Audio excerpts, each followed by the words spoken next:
The ridges around Paint Creek rise sharp against the sky, their slopes cut with coal seam outcroppings black as rot.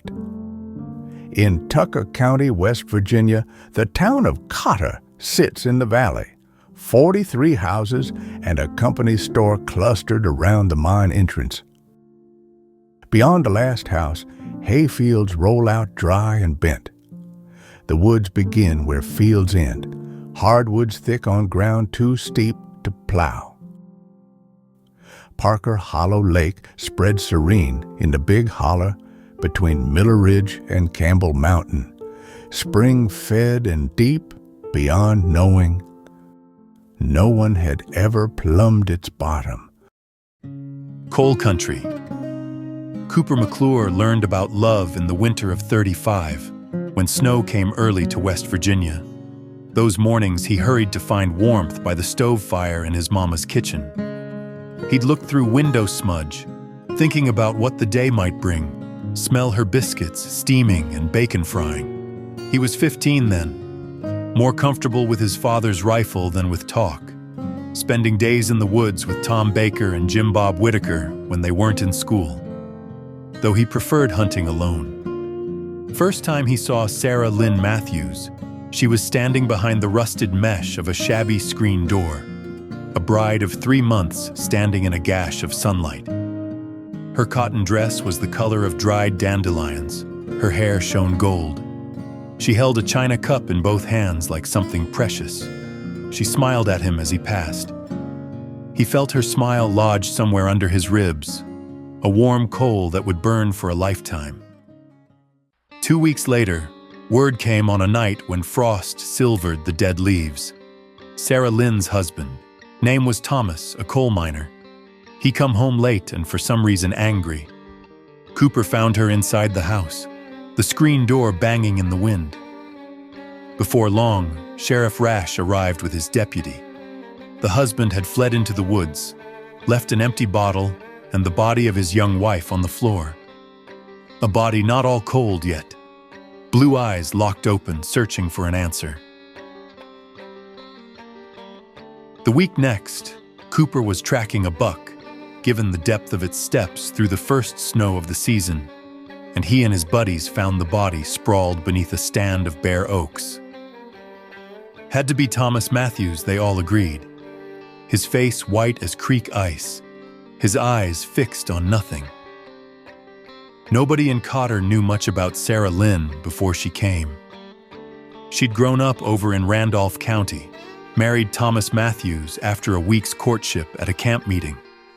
She spoke little, smiled often, carried herself like she was holding music inside.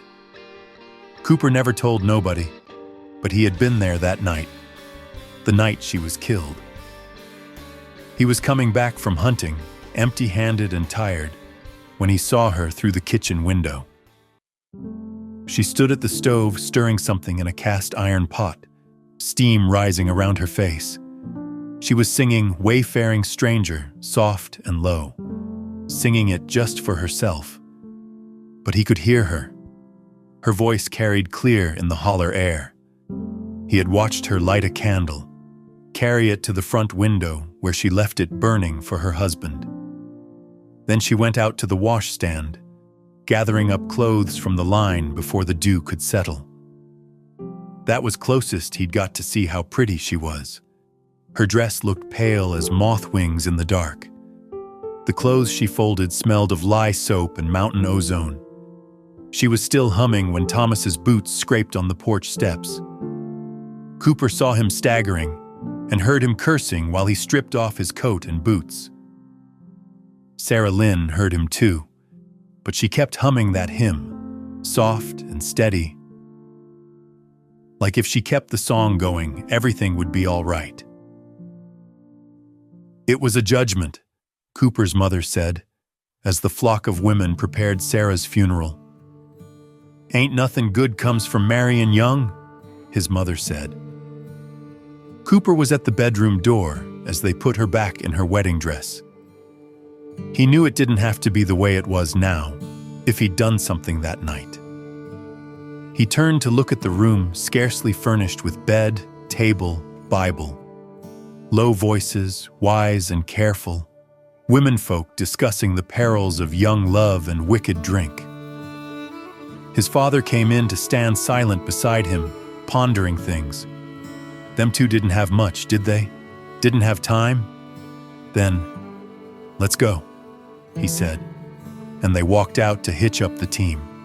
Weightless snowflakes fell and clung to the manes of the two horses as the two of them, and some women, put Sarah Lynn's body in the sleigh.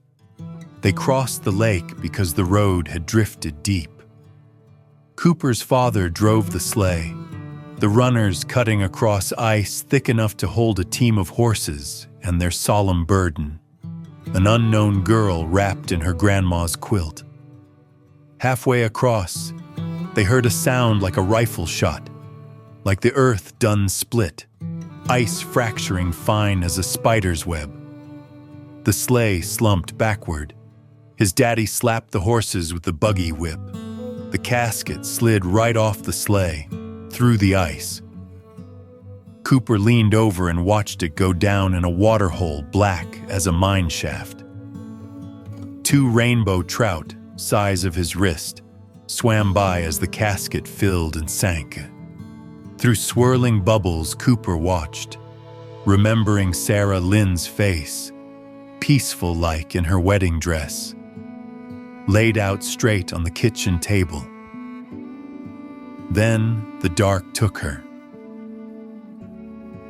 Cooper had seen things others hadn't, a few days later when he went back to the house alone. In the yard, a row of empty, rusted bean cans she had tried to grow flowers in were holding snow.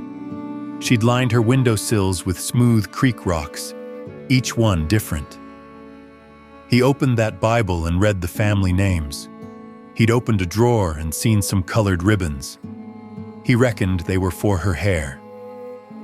The china cup sat on the windowsill above the sink, catching morning light. Cooper understood then that Sarah Lynn had tried to make beauty in small ways, had begun to make a home there. Years went by. Cooper grew into a man, married Mary Elizabeth Conley from 2 towns over, took a job in the same mines that had employed Thomas Matthews, and raised 2 children who grew up hearing whispered stories about the Ghost Bride. Some nights, walking home, Cooper saw her standing in the window of that ramshackle house, wearing her faded dress. Sometimes she appeared at the edge of the woods where her husband had died. She might call up from the depths of the old well behind the Methodist church, or anybody's well for that matter. Most often, though, she could be seen on Parker Hollow Lake in the dead of night, in December or January, dancing on the ice in her bare feet, her laughter echoing across the holler. Some folks say she was looking for her husband, wanting revenge, but Cooper knew better. Sarah Lynn wasn't searching for anything. She had become what all of them carried inside, that ache of possibility, a dream of love untouched by time or tragedy.